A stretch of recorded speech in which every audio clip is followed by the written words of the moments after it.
and we've known this for a long time that, people first, mission always kind of thing. I've said it, but when you really start running businesses and you run teams and you're pursuing important missions, like you're just daily reminded that it is all about people. And good talent can take you so far, even with a bad strategy or a tough market or the flawed thing. And the wrong people can. Welcome to the Veteran-Led Podcast, where we talk with leaders who use their military experiences to develop great organizations and continue to serve their communities. Welcome to Veteran-Led. Today's guest is Navy veteran, founder of Bunker Labs, and CEO for Veterans for All Voters, Todd Connor. Welcome to the show, Todd. Hey, John. Great to be with you.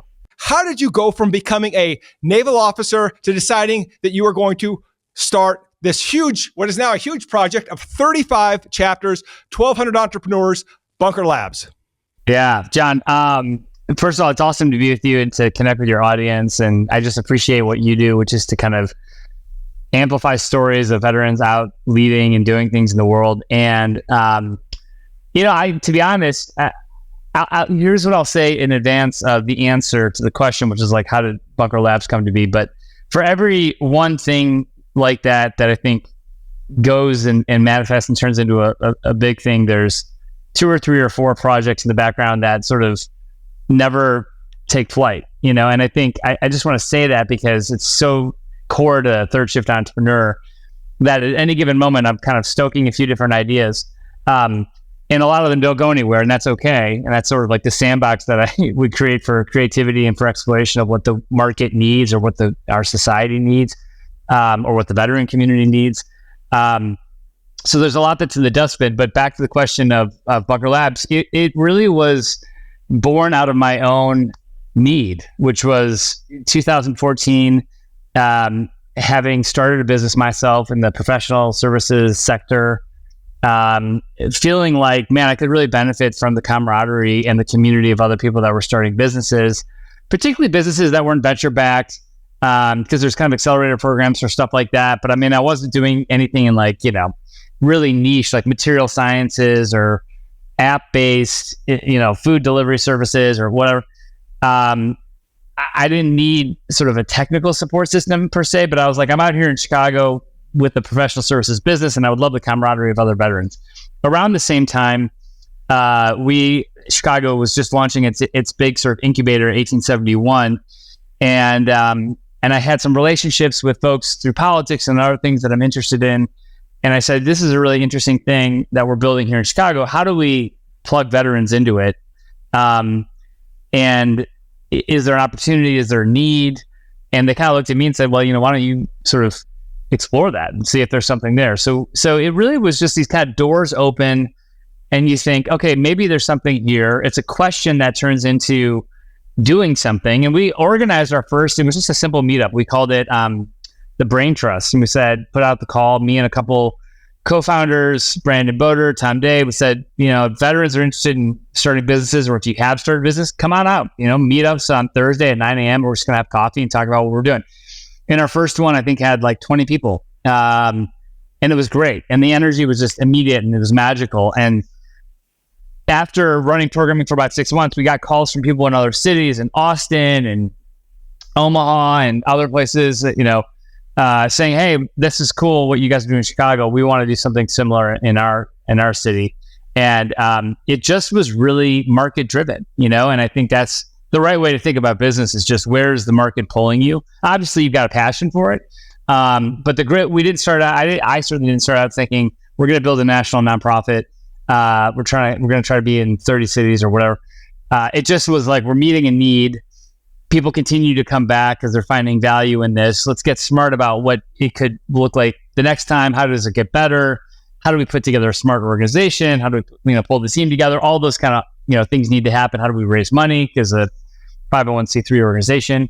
But it was really the community that expanded it, and specifically veterans. I talk to other leaders who are in the entrepreneurship space. They want to help other communities, and they ask for kind of the playbook on how we did that with Bunker Labs. And I said, part of this is I just don't think you can capture like we can as veterans with our community the goodwill of that network. I mean, it is extremely powerful. I mean, you could have a really smart expansion plan, but ultimately what made Bunker scale and succeed was that veterans or military spouses were on the ground in Austin, in Madison, Wisconsin, in San Francisco, and they made it happen. They took ownership of the local chapter, and it was entirely the local leaders that really made the federated model kind of work. And I don't know, that's a special thing that we have as a veteran community. There's a lot of liabilities we carry or challenges we have, but we have some very powerful connectivity amongst our network as well that I think is a privilege that other communities can't access. And I think that's been a big part of the Bunker Labs growth story and everything that came subsequently. Well, and you have also partnered with some powerful institutions as well. Syracuse University, JP Morgan Chase. How did you get those bigger partners involved? Was this something that you had to establish a real presence before you could even get your foot in the door? Or was this something that you had planned from the beginning? Yeah, it's a great question. You need customers. And if you're a nonprofit, those customers give to you as charitable foundations or as individuals. So you need customers and or donors. Some entrepreneurs are paralyzed by the idea that it's like a chicken versus an egg. Like, well, I can't build the program until I get the funding, and I can't get the funding until I build the program. And I tell people just flatly, I'm like, it's not a chicken and an egg. You, the entrepreneur, always go first. 100% of the time, you go first and put your own skin in the game. Whether that's financial or whatever, but I was like, we needed to demonstrate to ourselves that we could get 30, 40, 100 veterans in a room who were starting businesses. But as soon as we could do that, one of the first conversations we had was with JP Morgan Chase, where we brought them in and said, hey, look at what we're doing here. And I absolutely think it's show and tell. Eliminate the word sales and replace it with show and tell. If you don't have something to show and tell, then it's like the sales pitch kind of falls flat. So I always tell people that are starting businesses, coaching them, I have this great idea. I'm like, who's the pitch man that isn't you or doesn't work for you, that is a customer of yours that can call me and say, I needed this was amazing. Therefore you should look at it. So it's like changing the whole sales paradigm. So I think we had to build something that was real, have actual bodies in the room, take photos of that, have them actually say, this really helped me. I actually really needed this, track actual success of their businesses and what came next. And then if you can do that, if you can build that, organizations like JP Morgan Chase and USAA, Comcast, Schultz and others, Kauffman Foundation, they absolutely want to sort of support that and be interested in that and get to know those entrepreneurs as well. And it's a community that they sort of want to support. It aligns their strategy. But we had to build a real thing. And I think that continues to be true. People always ask me, like, how's it going at Bunker Labs? I'm like, don't ask me, ask John Barry, who's in CEO Circle. We are as good as our last interaction with a veteran who is trying to start a business. And if that has been a positive interaction, then we're doing good. If that has not been a positive interaction, then we're falling short. And I think the same thing is true with funders. They have different things that they care about, but funders ought to feel like this is a solid investment. And we actually got more out, from a sense of like intrinsic value or impact than we put in monetarily. That was, to me at least, always kind of the standard that we wanted to operate by. And then, some of this is just timing too. I mean, I think entrepreneurship became a very hot conversation in 2015, 2014, 2015. We were building a platform for a community that was sort of underserved, underrepresented in that time, in that way, at a time in which that conversation, both support for veterans as well as support for entrepreneurship, was kind of coming online. So I think a lot of this too is, I don't want to say it's luck, but timing is something that does live beyond our control. I always tell people, Bill Gates 10 years earlier or Bill Gates 10 years later isn't Bill Gates, the founder of Microsoft. I mean, he's probably successful. He's obviously smart. That doesn't change. But the timing of these things is really relevant as well. So I think smart entrepreneurs, they don't get lucky, but they do have a sense of like, does the timing align to the moment of the thing that we're trying to build? And I think for Bunker Labs and with our donors and key sponsors and folks like IVMF, the answer was like, yeah, this is the right time to kind of come together on this. Well, that is such a dense answer because there's so many pieces. So that's just like Third Shift Entrepreneur, where you're reading through it, and in the storyline, there's just piece after piece after piece. And even here, show and tell, right? You can't just tell somebody, show them the proof. And a lot of entrepreneurs hate the word sales, especially coming from the military and in the legal industry. Oh, sales is dirty. You should never have to sell anything. It should sell itself. Oh, we don't sell. But sales is so important because we do sales in everything that we do. And so whether you're selling the team on the vision or whatever. And so I love the show and tell because it isn't about your selling. You're educating them. But if you just tell them, so what? You got to show them proof, right? Show them it works and show them that interest. And what you've done with Bunker Labs, I think a lot of non-veterans probably don't see this, but for me, it was really finding the tribe. So at what point did you know that you had built something special, that this was going to go places? Man, I appreciate hearing that, first of all. And it's a credit to a lot of people. Especially the community. I mean, that's the powerful thing about the veteran community is when you instigate, like our job is to build the scaffolding, but then the people fill it in. And that connectivity is just invaluable. And I think, the early days, I mean, I'd go to another city where I had not stepped foot and had only talked on the phone with the volunteer leaders in that city, and they would put together something and 80 people would show up and I would just be like blown away. And traveling around the country, going to pitch competitions and seeing entrepreneurs stepping forward and just the depth of the humanity, the depth of the community, people feeling like I didn't know I needed it until I got it. And I heard that literally hundreds of times.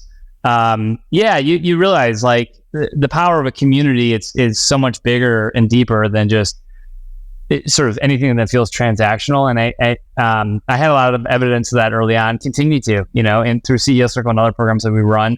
And the world changes and things shift and the market's going to sort of adapt. And I'm a big believer in, not necessarily disruption, but that like change is good and innovation is good. And I love that there are other entrepreneurship organizations that are emerging and starting, and because it's always been about what the community needs. And as the community gets younger and as I get older, like the community needs new things. They need leaders that are more authentic and connected to that experience to help design those things. And so I view all that as sort of healthy and evolutionary.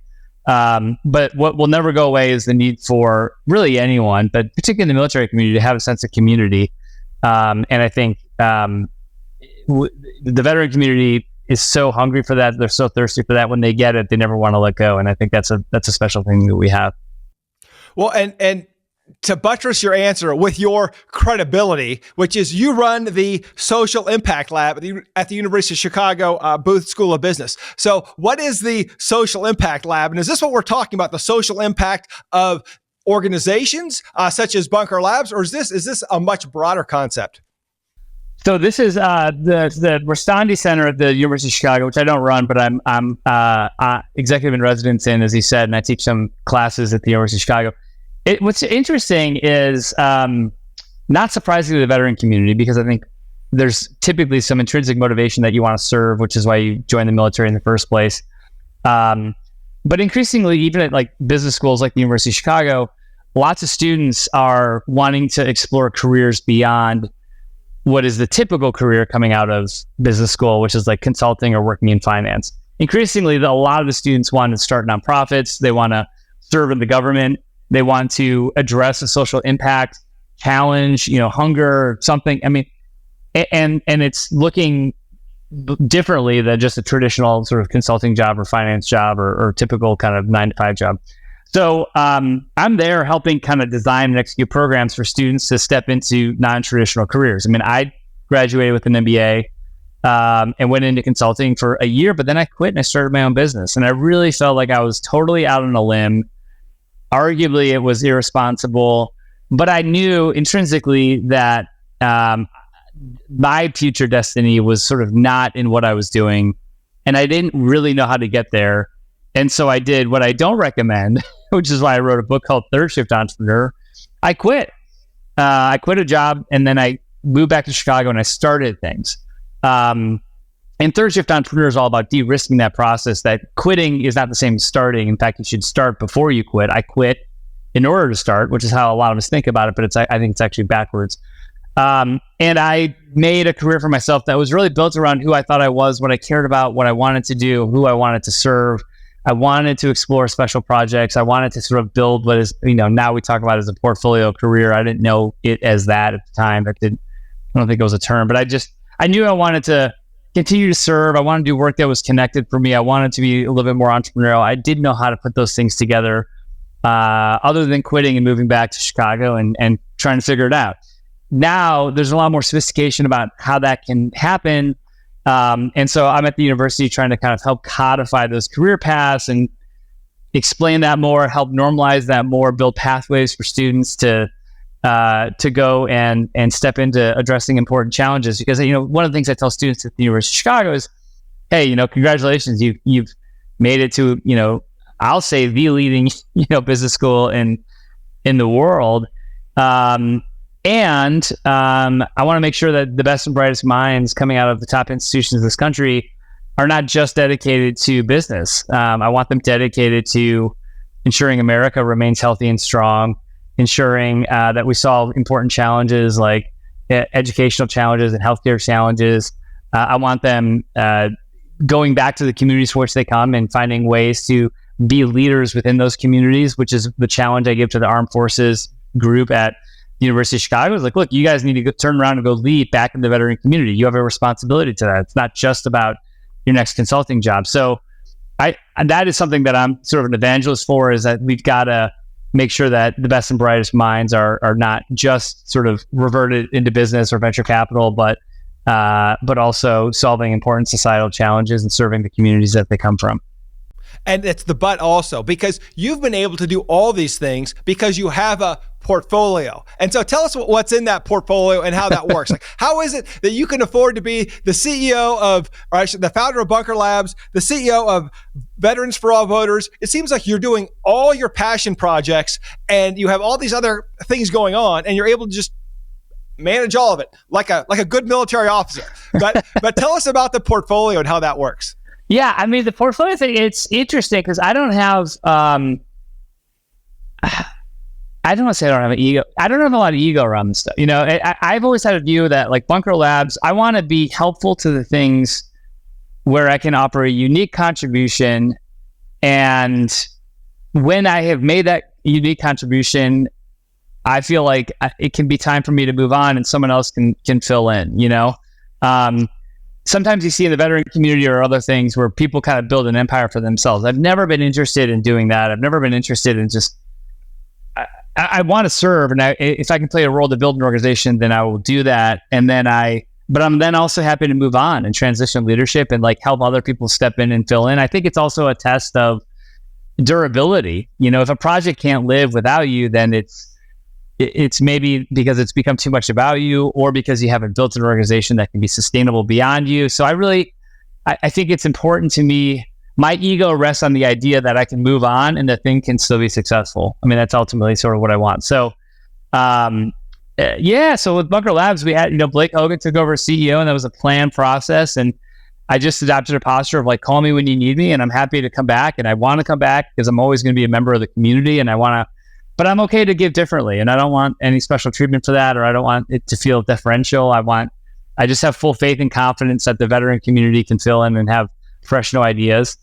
And so I've kind of modeled that with several things. I've started the Collective Academy, which is the leadership development business I started back in 2009, a long time ago. But I transitioned it to a woman that I thought, Emily Drake, could really just take it to the next level. And I thought, this is perfect. I'll still come back and call me, but you're in charge. And transitioned ownership of the business to her. We did the same thing with Bunker Labs. I'd done similar things with the boutique business, bed and breakfast that we owned in Indiana. Just got it to a place and then transitioned it, sold it, and moved on. And Veterans for All Voters is really sort of the latest project where I see an opportunity and a need for veterans to step into the political situation, which is really messy, and participate in helping restore it, not in partisan ways, but in sort of productive ways, And so I think for me, John, it's just finding something that is where I think I can add value in a moment. And sometimes I try to add value, and it's like, the market, I go back to that original place. The market's like, we're good. We don't need you. Okay. I've run for office. I've lost. And it's sort of a market signal of like, this isn't where we need your contribution. And, you kind of lick your wounds, but then you figure out, okay, well then where can I be helpful? And so for me, the guiding ethos has been not this kind of, not trying to create some like master narrative arc for myself, but really just say in any given season of life, where am I situated? How can I be helpful? And then what is strategic based on the networks I've got, the expertise I hold, the need that I'm seeing, whether it's in the veteran community, whether it's hyper localized in Northwest Indiana, whether it's national in scope around like what I see is the binary nature of our political system. So I think it's like leading with that curiosity and then asking yourself a set of questions, which is like, how can I be helpful in this moment? And then offering, bundling that together and kind of offering it. And sometimes that's really, what we would witness externally is successful, which is it grows, it scales, it works. And then sometimes it sort of is like, a trial balloon that I float, and the market's like, it's not where you're needed. So that's how I've approached it. And I try to stay engaged with everything I've done previously because it's things that I'm proud of, but I try to also be deferential to the leaders that follow me and say, the last thing we need is, and I think the military culture is good at this, people know how to leave a command and say, I was the commanding officer of this thing. And then I got a new assignment, and I'm going to be totally deferential and respectful of the new leadership. It's not always perfect, but I think generally that's modeled and that's culturally normed in the military. And then a lot of civilian sectors, we see people who just cannot exit stage left, and give others the space to fill in. And I don't ever want to be that kind of a leader. I always want to, hope that the people that come after me are better and are better equipped and get the opportunity that we've been privileged to have. Yeah, to use an Army doctrinal term, we call that a choke point, where it's that one person, right, is the limit on the growth.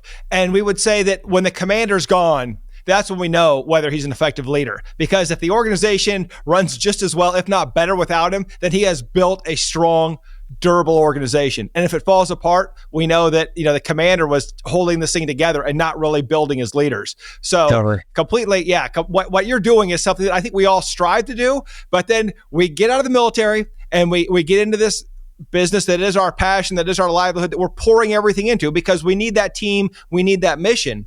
And then to be able to get our fingerprints all over it, the fingerprints of success are all there.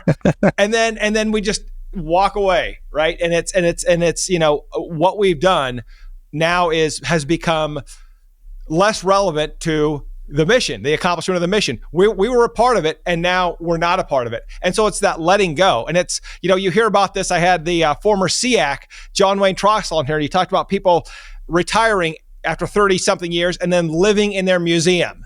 And I think that's true for a lot of entrepreneurs. They build something and it's like, man, like this is so great. And I don't want to leave it. I poured my heart and soul to this, but it seems like the great ones always have 5 or 6 other things going on. Or, it's their skunkworks project or something else. So how do you get to the point where you can just, obviously you're very passionate about all of these projects and the impact that they have. How do you stay connected without suffocating new leadership? Yeah, it's a good question. I like that the museum concept. I'm going to think about that because it gets into who I admired. Some people that I think could really put their egos aside. Those are the leaders that I really admire the most. They recognize when their time has passed and they just move on, and that's it. And they're happy to start over, and they have the confidence to think that they can start over. To your point, I think I try to stay pretty mindful of where I'm needed. And specific question of like, if you've left an organization that you started, try to really, and it's not perfect. I screw this up, but I try to maintain trust, open communication, and then adopt a policy of you call me, I won't call you. I won't, if you want to ask my opinion, then you call me, because it's not helpful to be someone that has been there, done that, and then you just sort of are showing up with tons of opinions about how it used to be different or better or something else, or, oh yeah, I'd be looking at it this way. I think it's just a respect for leadership. And I think leaders that have been in the hot seat really appreciate that it's hard, and that like everyone's going to have an opinion, but you weren't there. And so I think you want to be deferential. I also think, hopefully you create an environment in which people call you because they do want your perspective. I always tell people, I'm like, I'll always offer you a perspective. I'll never offer it unsolicited. And then I always, this is how I think about coaching, what good coaching or good therapy for that matter looks like, is someone who could offer you a strong opinion, but then be very detached from what you choose to do with it. I might say, John, you ought to do this to grow your law business or this or that. And you might come back to me in a month and say, hey, I heard what you said and I didn't do it. I did the opposite. And here's what happened. And what you want is someone that isn't like, now I'm offended because you didn't follow my advice. It's like, great. I love that you had your own opinion and how did it work out? Because all I care about is your success. So I think a lot of this is just about ego, trying to move our ego away from this. I think where organizations get sideways is they just lose that bubble, or it becomes about a leader's ego. And I really admire leaders that can come out of having been, successful in one domain and the willingness to start over in a new domain and say, I got to earn it all over again. But I'm willing to do that. And I'm not, I think the people that find themselves stuck are those that aren't willing to do that reinvention. And then it's hard for them to engage the world because they want every interaction to be like, reaffirm the significance of what they did sometime previously. And I don't want to be that kind of leader. There's a tension with that, but I want to be the kind of person that can show up when I'm 75 years old and say, hey, I'm here to volunteer and give me the job that no one else wants to do because that's the job that's needed. And in time, I'll figure out how to add my own value, but not sort of resting in your laurels or think I'm owed something because of something that I did, in a previous chapter. I think the fun of life is getting to write new chapters. Every time I get to explore a new chapter, I'm grateful for it. And sometimes I scale up. Sometimes, when I left Bunker Labs, we had about 35 employees, and Veterans for All Voters is a 3-person team. And I have no qualms about that's the contribution I'm here to make right now. And there might be a future chapter that involves enterprise leadership of managing 150,000 employees, So, but I think the prevailing question for me, at least, is like, where are you needed now? And can you put what you've got, your assets, your networks, your understanding of things, your reputation, so forth, to be of service to people? And that's at least how I try to, construct, subsequent chapters of my life.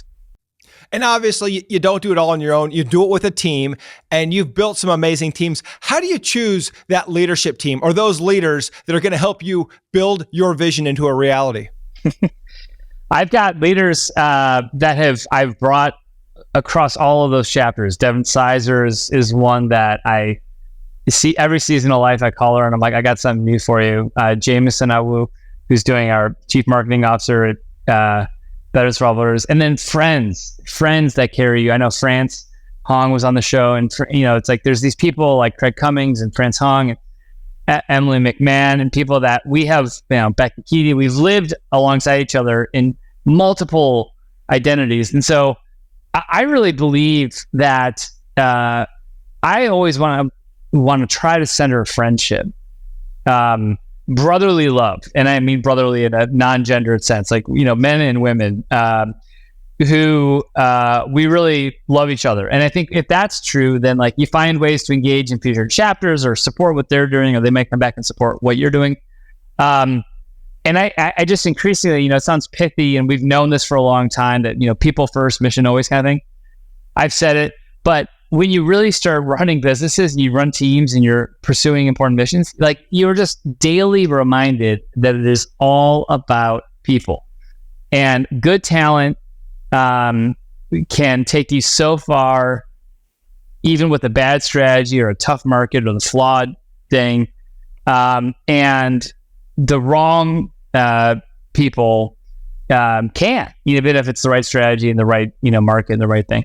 So I'm a big believer in talent and people, and for me, Jamie Dimon actually said this at one of our CEO Circle fly-ins. I don't think you were, maybe I think this is the year prior to your participation, John, but he was like hiring super smart people, and I don't want to put words in his mouth, but this is what I recall. He said, "Yeah, I'm out here hiring all these like brilliant people," and then I just realized like I don't like half of them.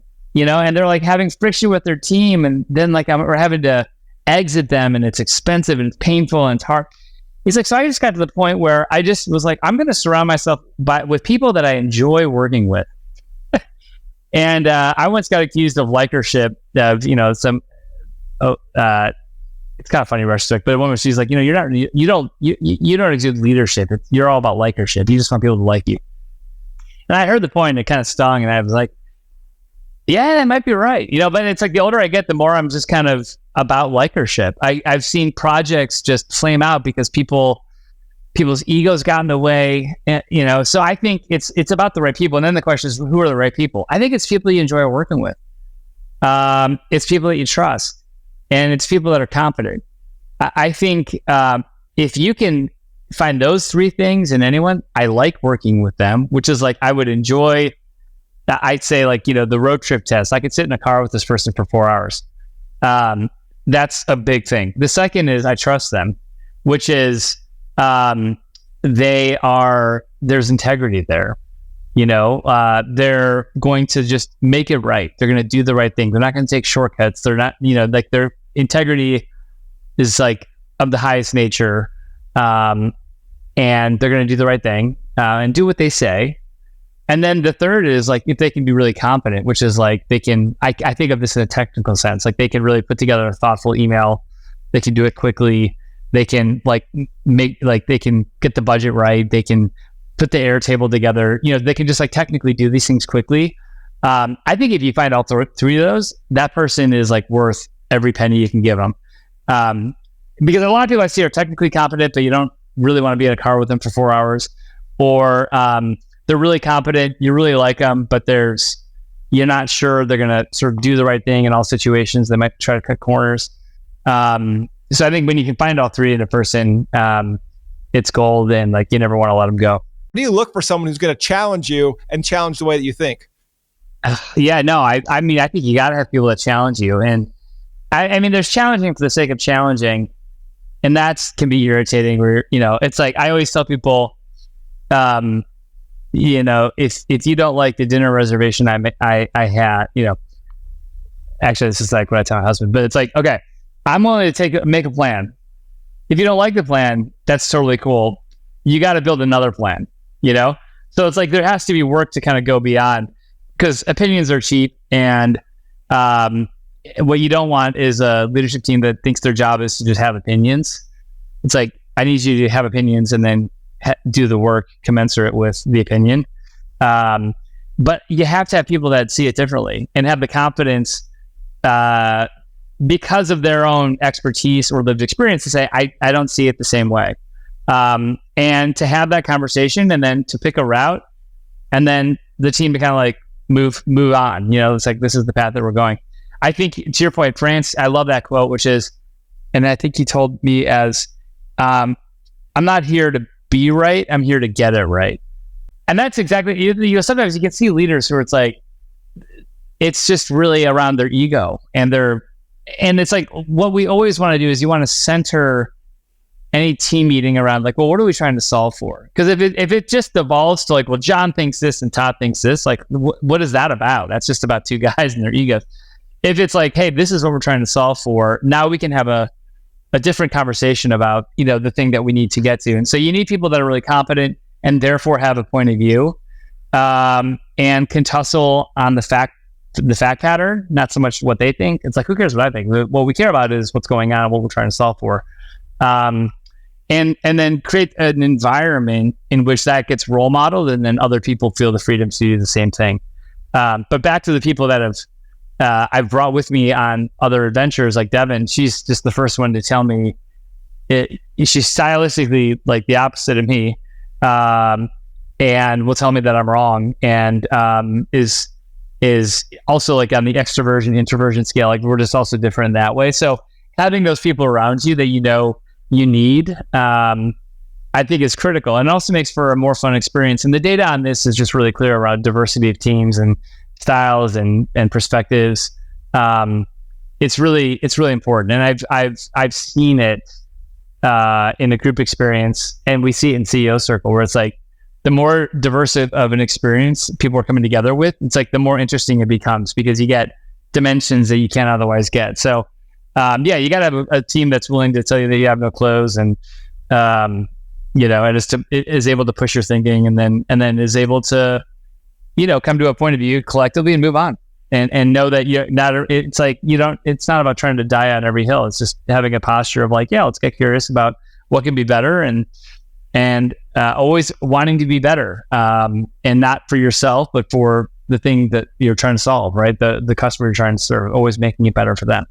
I had a quote, I want to share this because I got calibrated very early in my naval officer career from my captain, Simon, who I had a ton of respect for. But I went to him and I was complaining about something. I said, sort of something about the guys in the division. I was like, look, they don't like this. This is the problem, da-da-da. And I just was like throwing up problems, and the implied thing was like, and it's your job, sir, to solve these problems. And he just looked at me and he goes, permission granted. And I was like, what do you mean permission granted? He's like, permission granted to go solve all the problems that you just identified. Come back next week with a report on like what you did and how you did it. And I was like, you learn very quickly, like, oh man, I thought I was being clever by throwing out what's broken, and that's like my sole job. And then someone who's willing to shoulder responsibility is actually going to go fix the thing. And he calibrated me quickly, and then he started holding me accountable. So what happened to all those problems that you identified? What's the status of them? So it was a great teaching moment in my naval career, which served me well, which is like our job. It's cheap seats to just talk about what's wrong, especially when you think about intractable problems like politics and I'm not interested in cheap seats. So it's like, what are you going to do about it? Permission granted, go fix it. We're an American, we have capacity, go solve it.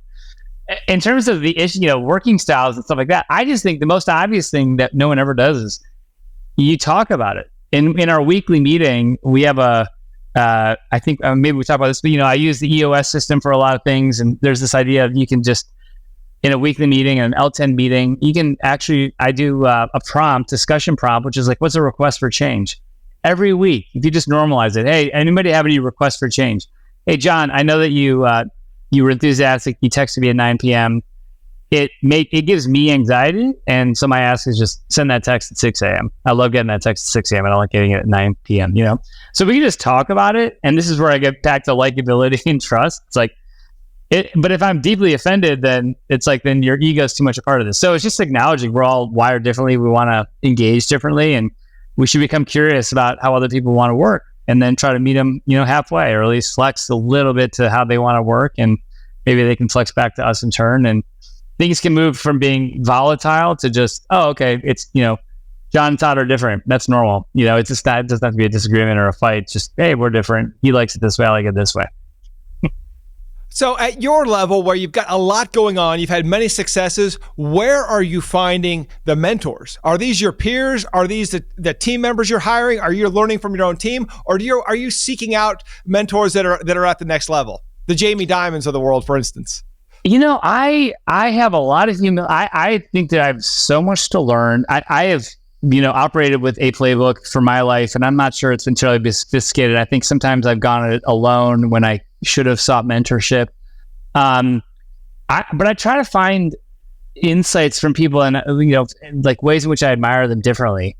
I've got mentors that are young, 23-year-olds. They're, out there like with a totally different view about what is possible in the world. And I find inspiration from that. I find inspiration from people like Jamie Dimon that have a global perspective and things that are so far beyond me. I find inspiration from people that are, single parents raising families with, in the hardest and most challenging of circumstances. And like, how is that possible? So I try to find inspiration and mentorship from people that are probably not like, the Time 100 list, or not the people that you would sort of, think obviously. But I think it's an area I don't think I do enough around. I think I could do a better job of seeking out mentorship. I think what I tell entrepreneurs, and I actually do, this is probably true for me, but I try to find people that are like 3 years ahead in the thing that I'm trying to do.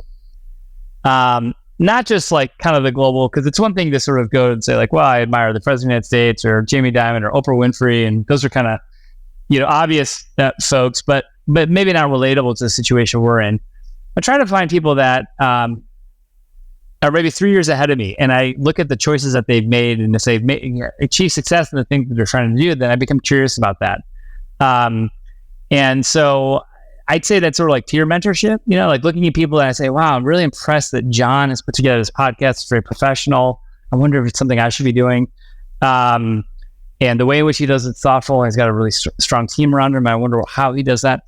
So it's a lot of curiosity, and it's typically peers to those that are a little bit advanced beyond where I am, like the place I'm trying to get in the next 3 years for the impact that they're trying to get. But I'll tell you, and I also read a lot. I read a lot of history. I just finished a book about Lincoln's inauguration in 1860 and finding inspiration from some of the characters that were at play and how they were operating then, and trying to draw parallels. Because I think, I don't know. I mean, heroes are kind of all around us, and I think sometimes we underweight the moment that we're in and what's possible. So try not to rely on obvious role models, but try to kind of broaden my view of looking for kind of figures and stories in my immediate life, but also historically that might give me some sense of inspiration or direction. This is a great segue into our after action review. When we talk about role models, this is where we learn about leadership. So if you have them, 3 examples of great leadership. You don't have to name names, but examples that you've experienced or even read about, and then 3 examples of horrible leadership. Okay. Great leadership is a leader that can admit that they have made decisions that maybe were not right.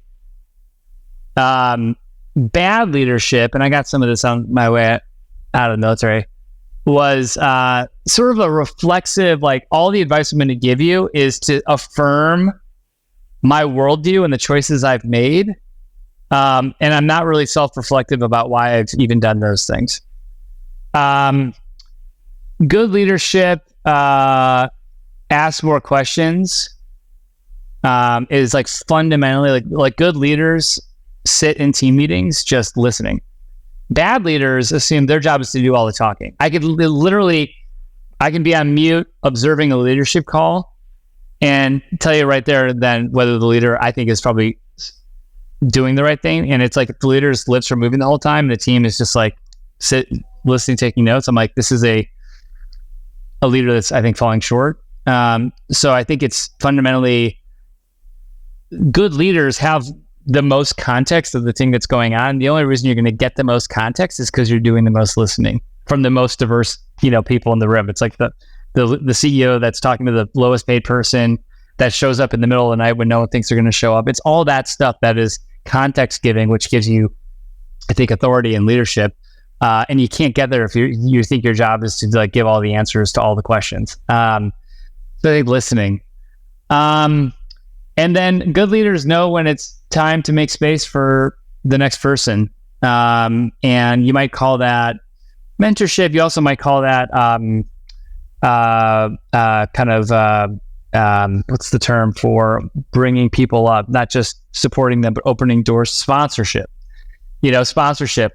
Good leaders lead other leaders in their wake. I think bad leaders, and we see this a lot in politics, selfishly just kind of hang out as long as they can because they can't imagine a world in which they're not central to it. And I think good leaders or the military, or the military, or sometimes in business, So like good leaders can like know it's time, and they have enough they have enough self-esteem beyond work to be like, I'm gonna be okay. I can go do something else. And frankly, I'm happy to start over. I had a great conversation with General George Casey, where he retired from the military, big career there, 4 stars, all that. And he was like, I was thinking about how do I, contribute. And he's like, I decided to be a poll worker. So he's like, I work in my local polls as a poll worker. And I just think that those little things like that, where it's like, okay, I can move on and I can live a new life. I do a lot of work with the George Bush Institute, and President Bush is someone I admire because he, still plays a role and runs the Bush Institute, but he also paints and thinks about other ways to be involved. And is like, I don't need to be, central to the conversation. Other people can do that. And I think that's something I admire in leaders is a sense of knowing that like your time has come and your time has gone, or find a new way to be relevant. And maybe it's babysitting your grandkids. Maybe it's volunteering. It's maybe not, maybe it's not wearing a 4-star uniform with a ton of ribbons, but like, that's okay. If you can be of service to someone else, like that's God's gift to man, and go be a service. And there is no expiration date on that. There might be to like your ability to give a keynote speech at a black tie dinner, but if you just want to be in the world and of service, that never expires. So that can be a lifetime pursuit. Well, thank you so much, Todd. This is amazing. Where can veterans learn more about Bunker Labs and or Veterans for All Voters? So bunkerlabs.org, now in partnership with IVMF, the Institute for Veterans and Military Families, which acquired Bunker Labs, which is a great partnership and expansion of the mission. And then veteransforallvoters.org. We're doing election reform. We've got volunteers in 48 states. It's amazing. That's just in the last 2 years and it's a really great thing. It's the moment it's needed. Veterans are the leaders that we need showing up to help fix our political system. So veteransforallvoters.org. Would love to have folks find me there or on LinkedIn. I'm inconsistent on Facebook and Twitter and X and all that stuff. I think it's all noise. I'm kind of trying to do something different. So, but LinkedIn is great, and happy to jump on a phone call anytime and talk about entrepreneurship, election reform, leadership, life, America. So, John, it's been great being with you. I really appreciate the chance to be on your show. It's been a great conversation for me. Well, and thank you for all that you've done for me and all the other veteran CEOs out there. We wouldn't have had this opportunity without you, not just having the vision, but seeing it through. So your leadership is amazing. It's monumental. What I love about it is you prove the veteran-led concept that your military service can be just the beginning, that you can build such a bigger, better future with the basic skills that you pick up in the military. And I absolutely love this. And I want you to hit this. I want to end on this. If I come to Todd and I start telling you about all the problems in the organization, the answer is what? Permission granted.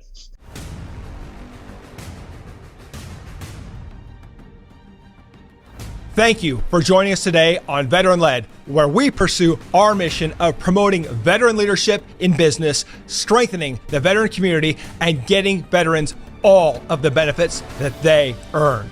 If you know a leader who should be on the Veteran Led podcast, report to our online community by searching @Veteran Led on your favorite social channels and posting in the comments. We want to hear how your military challenges prepared you to lead your industry or community, and we will let the world know. And of course, hit subscribe and join me next time on Veteran Led.